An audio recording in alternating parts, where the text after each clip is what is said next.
Bom, a gente está numa época em que se discute muito o envelhecimento da população em geral e as consequências, né, decorrentes desse envelhecimento populacional. Hoje a gente vai ter a oportunidade de conversar com a neurologista doutora Raquel, que é especialista nessa temática da neurologia e das alterações neurológicas, né, do envelhecimento. Tudo bom, Raquel? Muito obrigada por aceitar o convite para a gente conversar.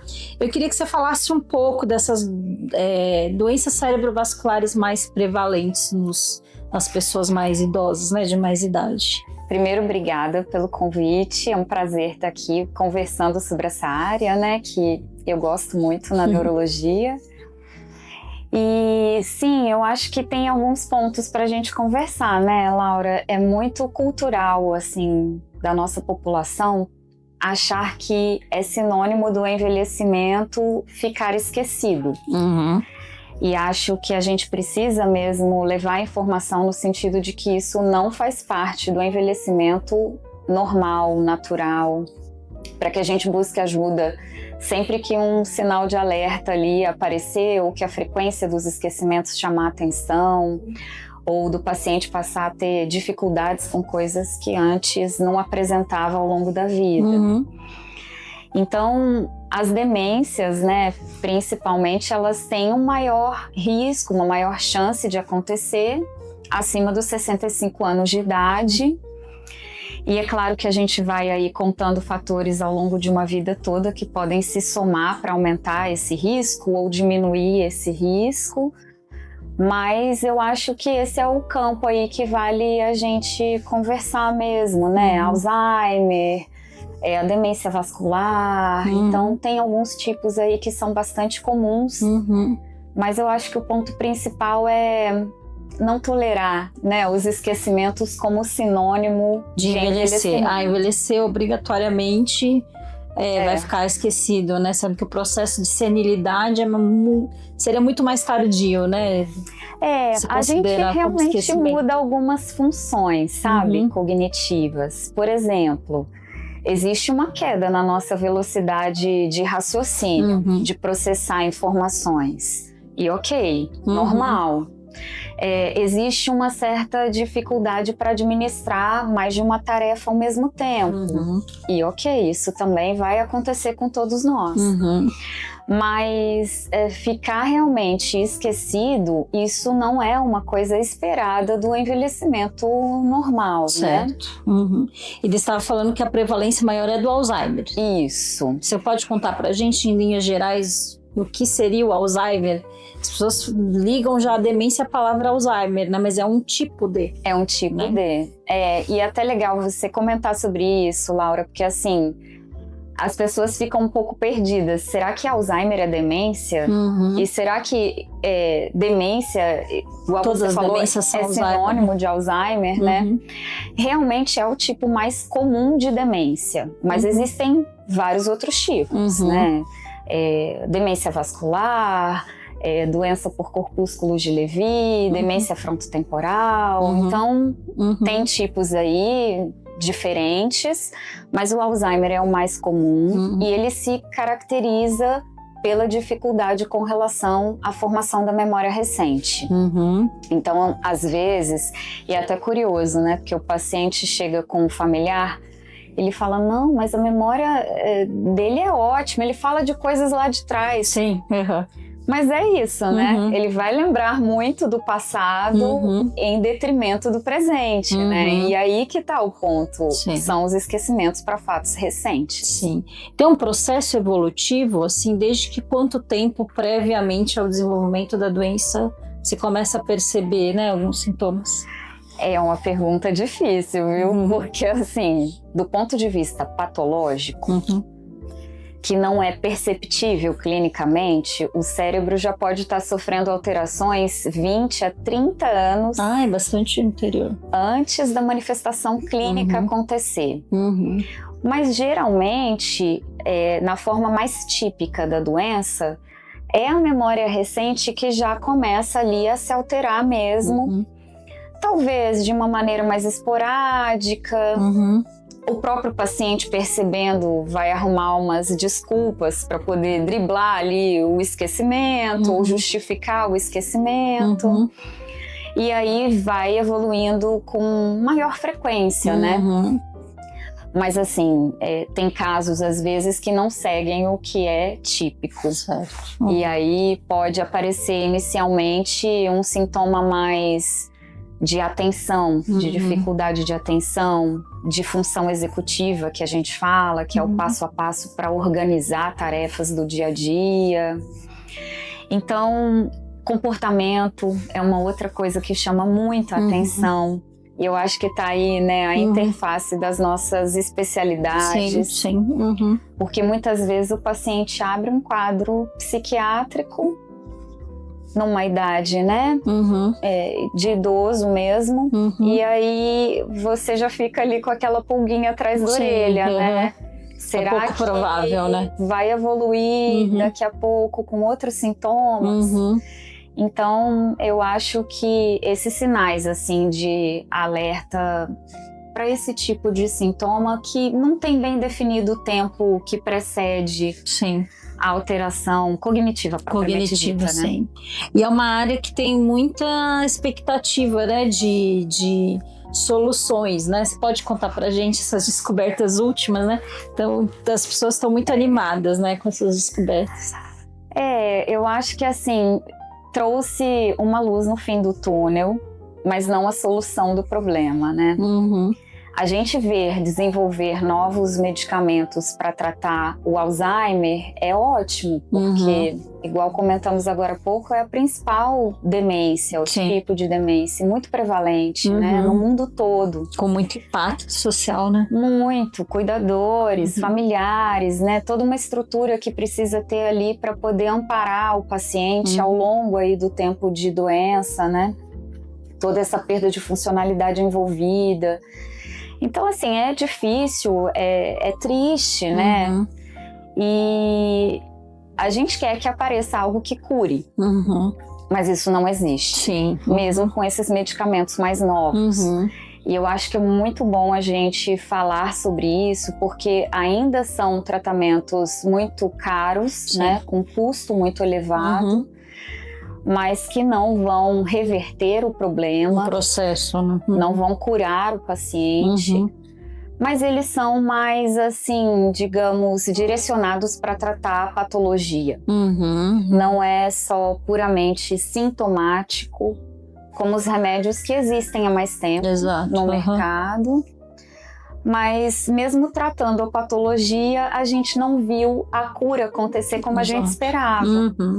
Então ele põe um pé no freio realmente da evolução da doença, né? Mas não reverte, não melhora, não cura, não impede a doença de se manifestar de alguma forma.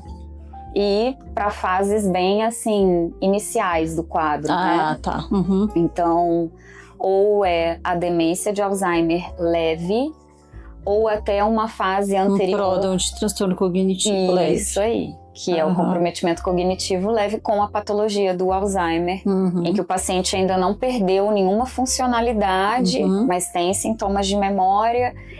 E aí a gente vê isso também por teste cognitivo, documenta.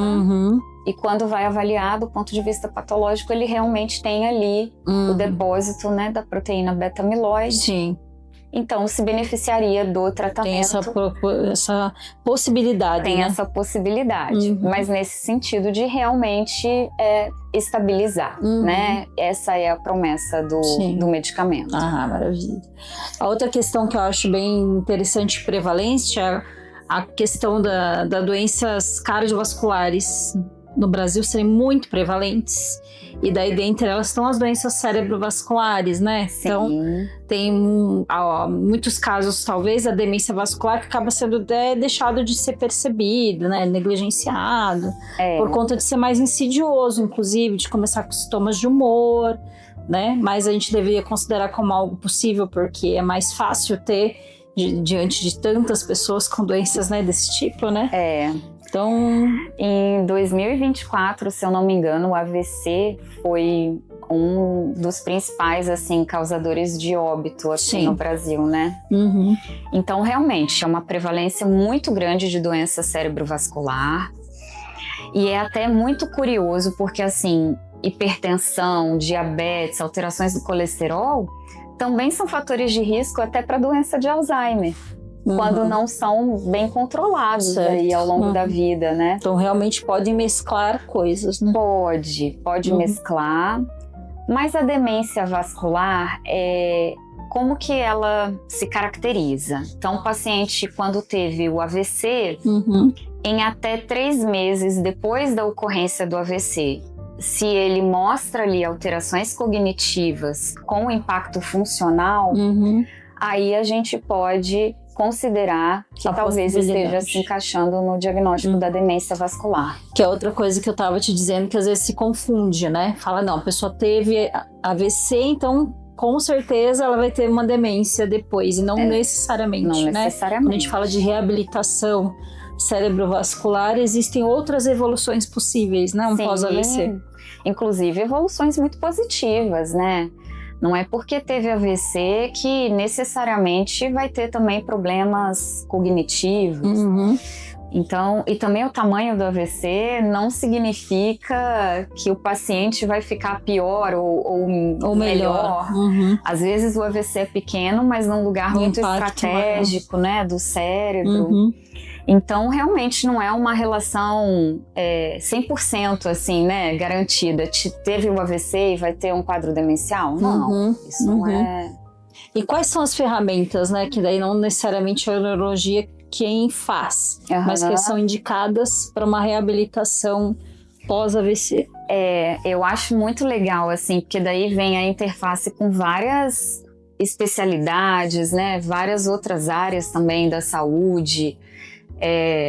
Os homens, por exemplo, né, Laura, eu acho que eles realmente ficam talvez mais impactados pós-AVC quando precisam de cuidados, porque não toleram muito, né, a ideia de serem cuidados. E quadros depressivos, né, se manifestam, até de ansiedade também, querendo recuperar logo e rápido, né. Então, a psiquiatria também entra muito aí para nos ajudar nesse sentido de melhorar o humor do paciente, porque impacta até na forma como ele vai receber os estímulos de fisioterapia, de fono quando necessário, né, para trabalhar a linguagem, deglutição, terapia ocupacional. Na grande maioria das vezes também é uma área que a gente precisa muito, assim, né, que esteja ali em conjunto para poder ajudar na reabilitação do paciente. Neuropsicólogo, né, em alguns casos também tem a indicação para poder ajudar mesmo em queixas às vezes atencionais, até a memória mesmo, né. Então tem vários profissionais aí que podem entrar em conjunto.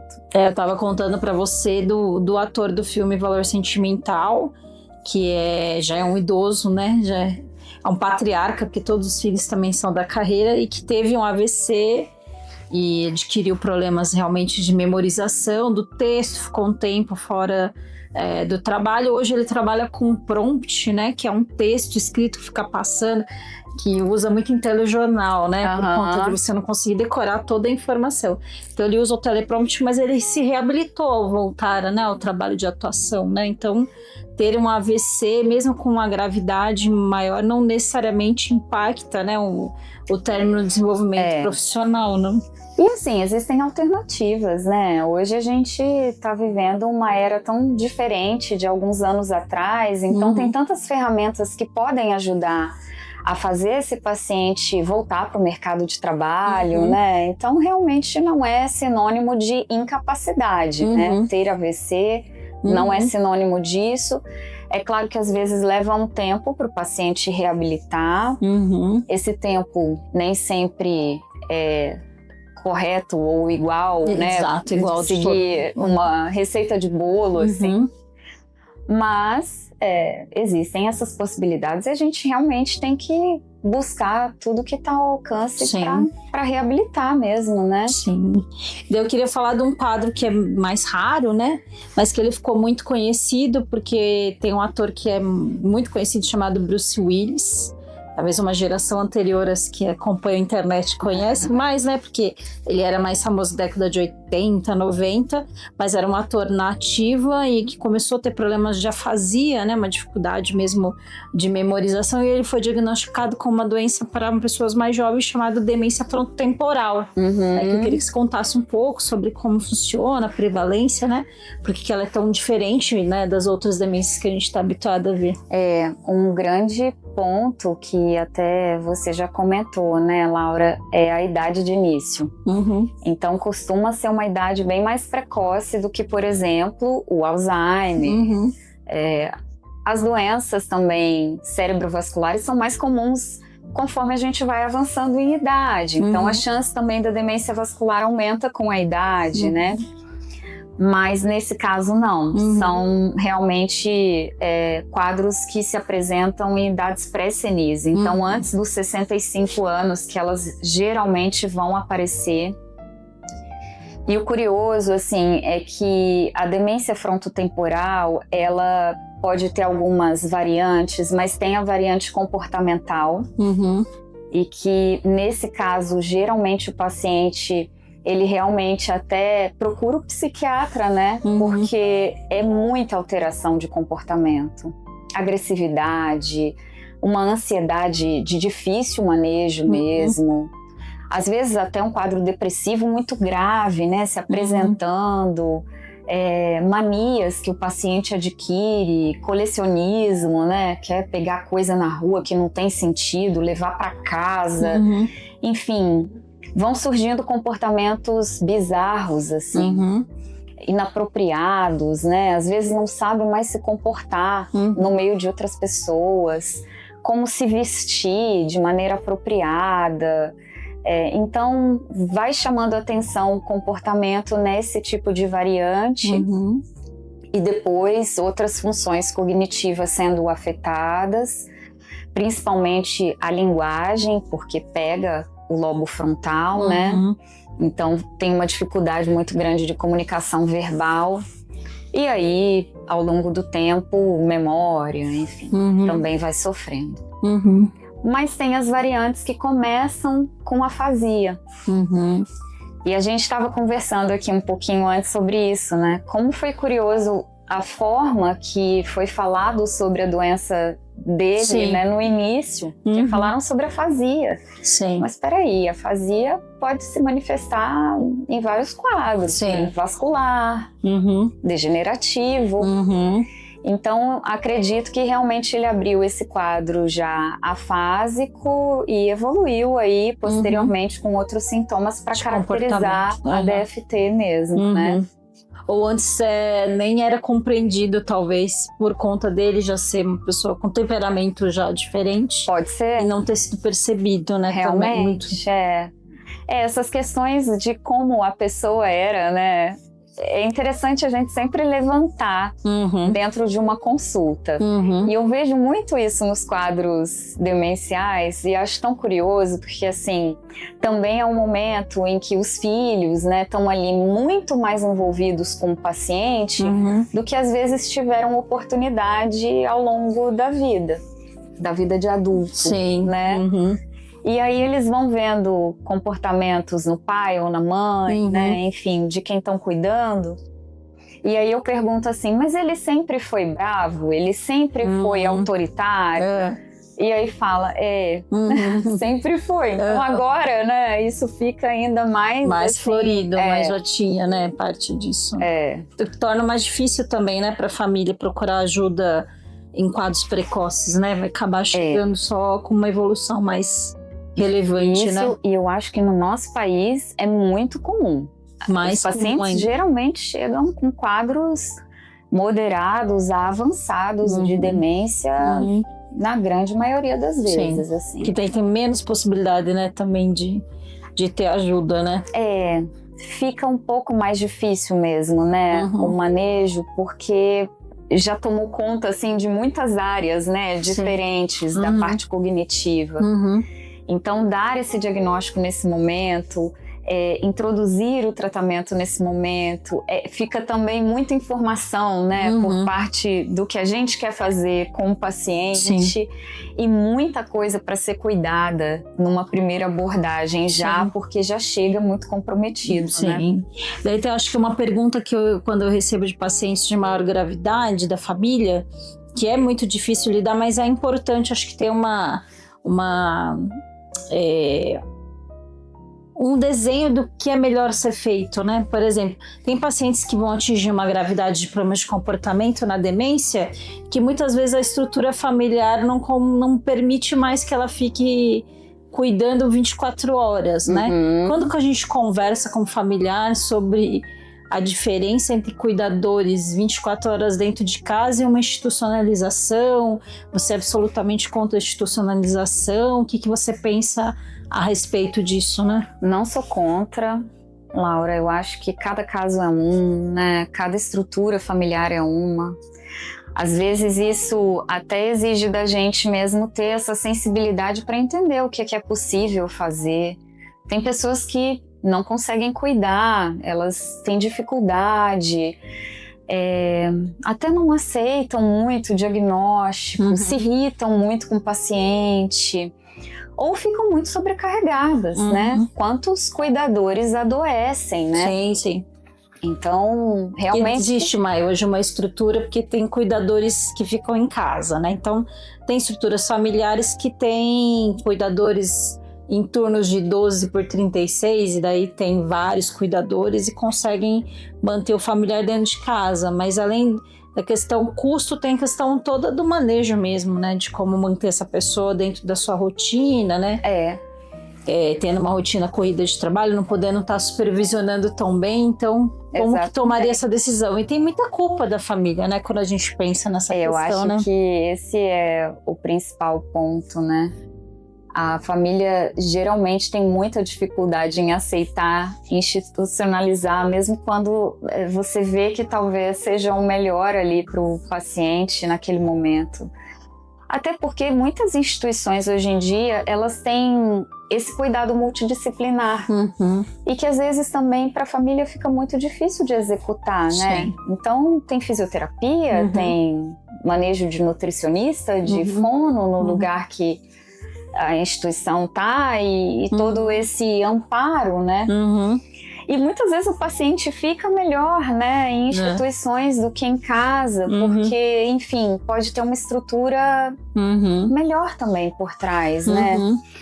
Mas é difícil isso. E eu acho que também tem uma questão muito cultural aí associada, né? Desse apego, né? Sim. E de ouvir, né, que vou deixar meu pai ou minha mãe numa instituição e ele não vai ficar bem, ele não queria. É como se fosse um cunho negativo, assim, que isso carregasse. Né? E assim, já vi várias respostas diferentes em institucionalização. Inclusive respostas muito positivas, né? Então, eu acho que é algo que realmente... Cada caso vai direcionando para o que é necessário fazer, né? Não adianta ficar em casa e ter um cuidador adoecido. Ele não vai conseguir cuidar desse paciente também. Os dois vão ficar doentes, né? Um que já está e o outro que se sobrecarrega. Então, a que custo, é uma possibilidade, né? Eu queria terminar com um tema que tem sido muito buscado para mim, pelo menos, e que as mulheres estão indo no neuro antes de passar pela gente, que é a questão do envelhecimento da mulher, né, no período perimenopausa ou menopausa, né? Então, qual é esse impacto da questão hormonal na questão de fato cerebral ou psiquiátrica, né? Elas querem saber que especialista buscar, por exemplo. Eu vou no neuro, eu vou no gineco, eu vou no psiquiatra, quem que eu vou buscar, né? Eu só preciso de uma ajuda, porque a minha produtividade, hoje o que eu comento com essas mulheres pode ser que era menos percebido, não tinha mulheres no mercado de trabalho com esta faixa etária, né? Primeiro nem tinha mulheres no mercado de trabalho, depois passou a ter mulheres no mercado de trabalho, mas não com esta faixa etária. Então agora a gente tem mulheres ativamente funcionais e excelentes profissionais na faixa etária de 50, né, para os 60 anos de idade, que começaram a sentir os impactos da produtividade com a questão do envelhecimento, né, cerebral e do corpo em geral, né, da hormona. Então, queria que você ajudasse a gente a entender um pouco como funciona esse funcionamento de memória, né, e hormônio, né, qual a relação, como elas devem ser ajudadas, essas mulheres. Ser mulher é muito difícil. Toda fase vai ter algum problema. Vai ter um desafio, assim, porque durante a fase fértil, o período pré-menstrual também traz, em algumas mulheres, lógico, muito não em impacto, todas, né? Mas algumas alterações, né? Irritabilidade, choro fácil, sintomas depressivos, enxaqueca, né? Cada uma sofre com uma coisa diferente, outras não sofrem tanto. Gestação é um outro desafio, né? Quando a mulher realmente decide e opta por isso, percebe que durante o período gestacional o cognitivo muda. E aí vem o puerpério, que também é super desafiador, não dorme direito. Uma criança que depende ali exaustivamente, né, da mãe, e tá o tempo inteiro precisando, pedindo, e isso impacta também. E aí vem o período também da menopausa, né? Eu acho que é até difícil a gente dizer quem procurar, porque precisa de todos esses especialistas mesmo, né?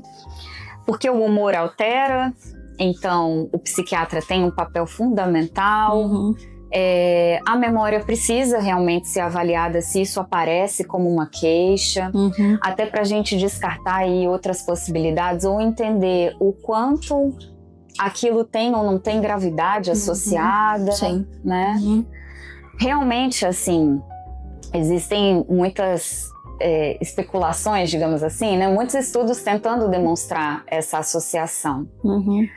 Mas é muito difícil a gente colocar como causa e efeito, né? Porque também o humor muda, o sono muda e tudo isso tem impacto na cognição. E realmente, até com o próprio envelhecimento, a gente vai perdendo um pouco a capacidade de administrar múltiplas tarefas, que é uma coisa que mulher faz muito, né? É trabalho, é casa, é família, filho às vezes, né? Enfim, vai acumulando as funções e vai percebendo que fica um pouco mais difícil organizar tudo isso ao mesmo tempo como era há 10, 5, 15 anos atrás, enfim. Então é muito difícil dizer que é só o hormônio o causador da questão cognitiva, porque vem todas essas nuances, né, do envelhecimento, mas também do humor, do impacto que o sono pode trazer e até o próprio hormônio mesmo, né? Então, realmente precisa ser cuidada aí por essas várias áreas, até que se entenda realmente o que cada uma estava trazendo de impacto para o cognitivo, né? E tem um impacto da reposição na questão da cognição? Existem relações entre coisas e outras, assim? Aí, eu acho que vem também esse ponto, né, Laura? Porque melhoram muito os sintomas, né? O sono melhora, o humor às vezes melhora, né? Para de ficar oscilando, para de ficar muito irritada. Então, por consequência, o cérebro funciona melhor, né? E aí a cognição melhora também, né? Então, sim, existem casos que a gente vê mesmo que com a reposição o impacto acaba sendo positivo para tudo isso e para a parte cognitiva, né? Sim. Prevenção, assim, né, dessas questões cerebrovasculares na terceira idade, assim, que a gente sempre fala, ai, não, tem que fazer coisas para memória, né? Fazer jogo de memória, fazer tricô, né, para as mulheres poder memorizar. Qual o impacto disso? O que de fato é relevante do ponto de vista de prevenção? Acho que desde a nutrição, né, ou exercício cerebral, né? O que é importante? Eu acho que a gente pensar que nunca é tarde para a gente começar a se preocupar com a saúde cerebral, né, Laura? A gente sabe, por exemplo, que o humor, a ansiedade, em qualquer época da vida que não foi cuidado ou que é subtratado, né? Não chega ali num tratamento ótimo para tirar os sintomas residuais. Tem muito isso, né? Que eu explico muito aos pacientes que eles melhoram no segundo mês, de um tratamento e eles abandonam o tratamento. Daí eles voltam com uma recorrência ainda mais grave, né? Que tem essa pouca compreensão de que o tratamento, ele é como se fosse um tratamento hormonal, porque na verdade a gente está falando de neurotransmissão, então não dá para eu falar de um tratamento igual um antibiótico, tem uma bactéria, eu tomo 14 dias um remédio, eu tratei completamente a doença, né? Uma doença que tem modulação hormonal de neurotransmissor, né? Ele precisa de pelo menos 6 meses, 1 ano de tratamento. Sim. Mas eu não tô sentindo mais nada. Não, porque o seu corpo tá regulado com o medicamento. Exige que ele seja completado, né? Até igual paciente hipertenso, né? Mas tô tomando remédio, minha pressão tá boa. Mas tá boa porque tá tomando remédio, né? E precisa, né? Sim. Se tirar, não vai ficar legal. Não vai funcionar. Então, assim, isso eu acho que a parte realmente ligada às questões psiquiátricas cada vez mais tem recebido atenção. Entrou aí na lista, né, colocada como fator de risco para demências. Então, ao longo da nossa vida, a gente precisa olhar para isso com carinho mesmo e procurar ajuda e tratar da melhor forma possível, né, para... Inclusive, se eu estiver aí me preocupando com o meu futuro em reduzir o risco de quadros demenciais. Mas o que eu acho legal é que, assim, e isso já tem muitos estudos mostrando o benefício, em qualquer época da vida, o aprendizado, ele vai trazer benefícios para o cérebro. Então, uma pessoa, por exemplo, que nunca teve oportunidade de estudar, mas chegou ali na terceira idade e tem a oportunidade de fazer, aqui em São José a gente tem faculdade da terceira idade, né? Tem cursos que podem também ajudar aí na formação do fundamental, do ginásio, né? Do ensino médio. Então, é a hora de aprender, né? Se tem a oportunidade, vá atrás, porque o estudo em qualquer época da vida, ele vai diminuir o risco de demência. Independente se a pessoa, por exemplo, já teve uma formação superior, já aposentou, se ela aprender coisas novas ou diferentes da área de atuação, auxiliaria, por exemplo. Aprender uma língua, aprender um instrumento musical, aprender um trabalho manual, né? Se é algo que interessa a pessoa. Isso tudo tem impacto. O contato social, né? Mas eu sou uma pessoa tímida, eu sou reservada, mas o cérebro gosta disso. Entendi. Precisa disso, né? Desse contato acontecendo. Então, evitar mesmo situações de isolamento, né? Isso acaba realmente ajudando a gente a somar ou tirar pontinhos aí do risco, né? Exato. Então, precisa ser cultivado. Claro. Então, na verdade, nunca é tarde para aprender, e daí isso não é só, né, uma gaga, né, um jargão assim, né? Não. Que, na verdade, realmente continuar aprendendo é relevante, né, para a prevenção de doenças. Eu estava conversando com uma senhora que eu atendo que ela falou assim, agora eu já aposentei, né, não tenho mais o que fazer, eu comecei a aprender a mexer com IA. Daí o pessoal, nossa, mas você está mexendo com IA agora com 78 anos? Ela falou, mas eu posso aprender até a véspera de eu morrer, assim, eu posso aprender outra coisa para fazer outra coisa. Vai me ser útil? Não necessariamente, mas eu não deixei de ter curiosidade pelas coisas diferentes, né? Tá engajada, né, em algo. Assim como tem pessoas, eu gosto de viajar, ótimo, né? Conhecer outros lugares, outras culturas, conversar com pessoas sobre assuntos que nunca fizeram parte da sua rotina, né, de vida, de trabalho. Isso é muito interessante, né? Eu acho que a gente tem que se preocupar mesmo em fazer isso, que além de tudo traz muito bem-estar, Que dá uma sensação de utilidade, né? É. Acho que isso é muito importante para o homem que aposenta, né? Eu sempre penso muito nisso. Que a mulher, querendo ou não, tem muita atividade doméstica para ser feita ainda. Então, ela, querendo ou não, tá sempre ocupada, porque ela já tinha uma segunda profissão, né? Para lidar antes de aposentar. Agora, os homens, normalmente, quando aposentam, eles deixam de sentir uma função, né? Acho que isso, além de deprimir, também não estimula as questões cognitivas, né? Ficam realmente mais introspectivos, né? Mais reservados. E deixam, inclusive, de conviver com os amigos também. Sim. Porque tinha sentido quando trabalhavam, né? Daí depois que não trabalham, eles também se afastam, né? E até nisso tem o papel da mulher, né? Eu acho que ela vira uma facilitadora para puxar, né? Vamos encontrar tal pessoa, né? Promove um pouco mais isso, né? Sim. Raquel, nossa, muito obrigada, viu? Um monte de informação super importante, que é comum na nossa clínica também, né? E que a gente pode trocar de informação sempre e informar as pessoas também que estão acompanhando a entender esses funcionamentos normais, a fazer prevenção, que eu acho que é o mais importante do que, né? Se a gente percebe com um pouco de antecedência um quadro, a gente consegue ter mais opções de tratamento, evoluir menos as doenças, né? Que tem impactos muito grandes. Orientar melhor. Orientar melhor, né? Com certeza. Muito obrigada, viu? Eu que agradeço, Laura, pelo convite. Foi muito bom conversar com você. Realmente são coisas aí que se relacionam. Sim. E que bom. Obrigada. Muito obrigada. Viu?